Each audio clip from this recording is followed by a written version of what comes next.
Hello, my name's Linn Tedman, and many of you will know me as the missionary who went out to Paraguay from Christchurch in Warminster. I've been asked if I could tell a little bit about my testimony as to how I became a missionary. Now, testimonies are supposed to be just very short. I've had great difficulty shortening mine because so much has happened in my life that took me to Paraguay. So please forgive me if it's a little bit long. I was a missionary working in education, and I'm going to start my story from vaguely as when I was a child, and then go on with my main story starting in 1988. I had always been a Christian, going to Sunday school and as a small child, and then I was educated in a Church of England school, and as a baby I was christened in the Methodist Church, but I became a confirmed Anglican when I got married in 1973. I was teaching army children in Germany at that time, and I married an army officer. I had a happy marriage, but I passed through many difficult times. My parents were actually killed in a car crash on my wedding day, and I was unable to grieve properly, and I went through a breakdown 6 months later. I suffered from depression. I faced infertility. My only sister emigrated to South Africa, and I never saw her or my niece and nephew for years. My parents-in-law did not readily accept me in their family, and my husband and I were always on the move with the army, and so it went on. In 1985, I got my first headship in a little village school here in Wiltshire. At the same time, my husband was told that he would not get further promotion in the army and that he was being retired at the age of 37. Suddenly, life started to disintegrate. My life was in upheaval as my marriage fell apart and my husband left. Much later, we were divorced. I did not see this coming, and I was in deep shock, because for me, our marriage had been a happy one. God surrounded me at that time with new Christian friends. They even came at 2 o'clock in the morning one night, and they helped me through that tunnel of despair that you go through. In 1988, my doctor, who was a friend from church, offered to counsel me together with his wife. I was inconsolable and almost suicidal, so the doctor invited me to go on holiday with him and his family, taking my camper van, and we ended up at a massive gathering of 5,000 Christians in Peterborough at Faith 88. I did not want to be there. While I was worshipping one evening with all the other people, the minister called for the power of the Holy Spirit to come upon us. I heard a loud rushing wind, and the place became a mass of swirling scarves and hair blowing in the wind. I immediately sensed a trick, so I ran to where the loudspeakers were being controlled. But there was only one switch on. It was the central microphone. People were dropping to the floor as God's power fell upon them.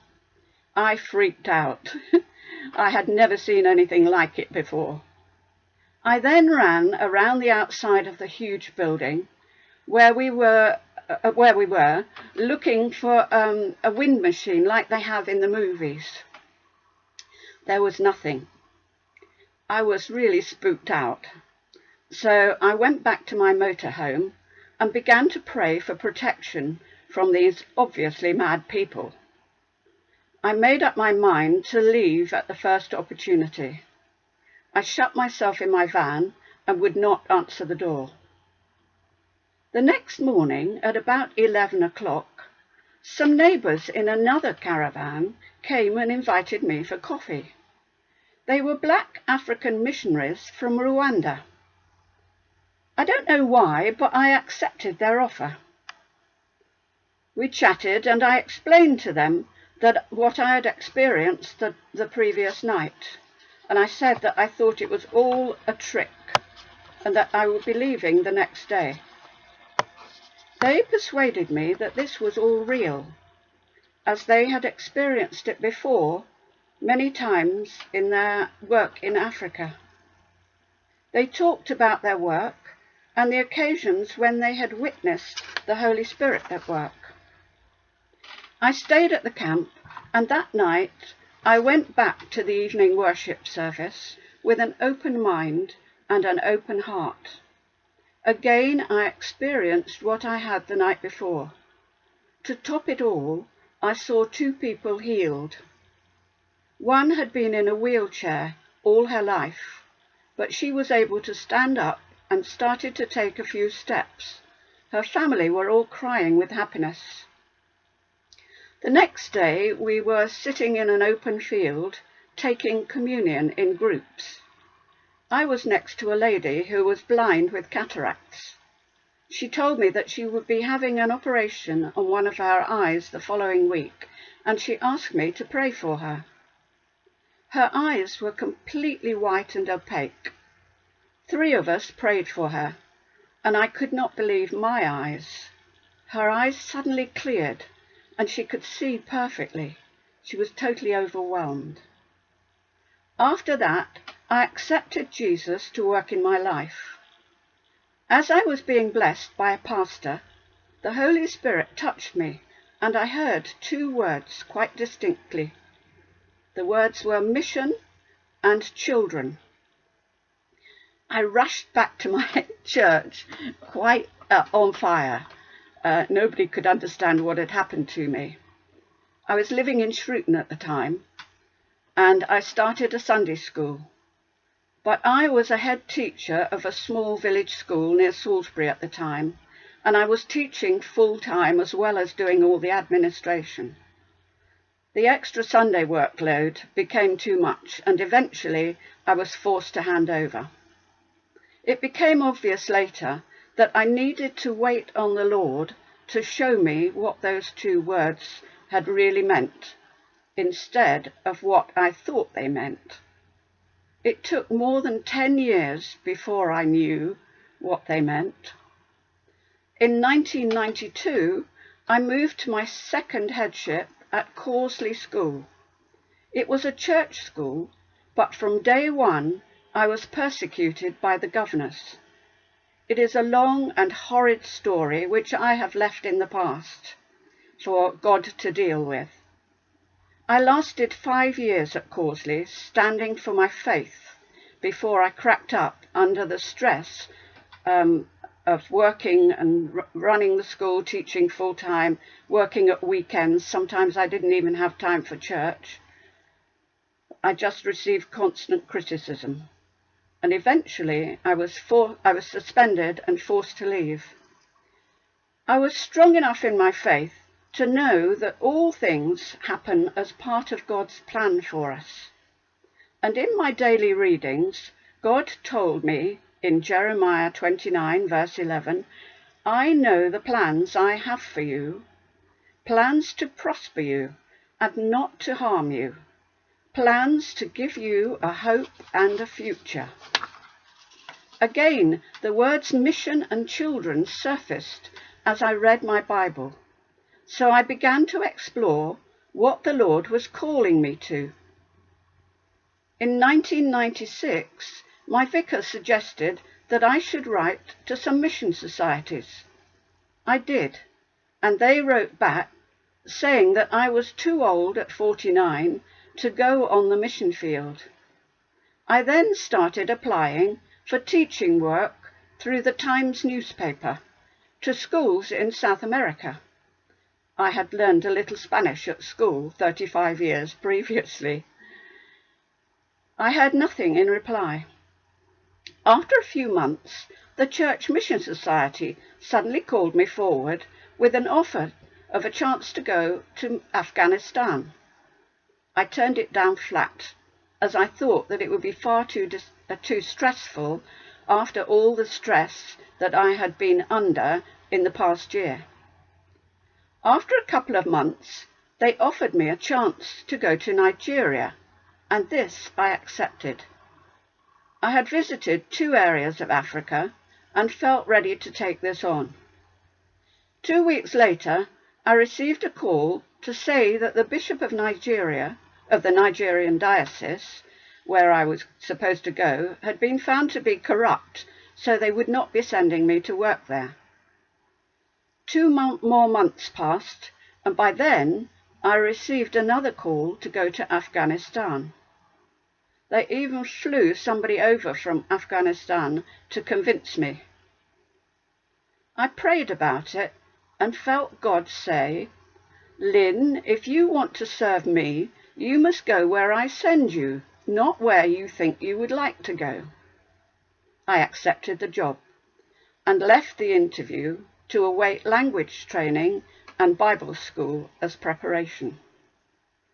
The very next day, after accepting to go to Afghanistan, God had a sense of humour.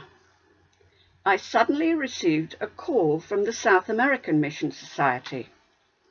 They asked me about a job application I had made to a school in Paraguay, Colegio San Andrés, St. Andrew's College. I was confused. How did they know about that? I had applied directly to the school through the Times newspaper. In fact, it turned out to be one of their Anglican mission schools that I had applied to. Over the phone, they virtually offered me the job. God works in mysterious ways. I explained that I was now committed to work for the Church Mission Society and that I would not change my commitment.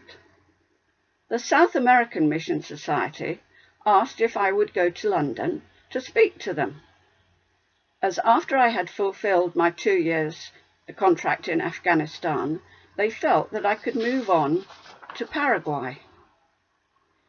I don't know why, but I agreed to go and speak to them, and they told me to get a train to London the next day.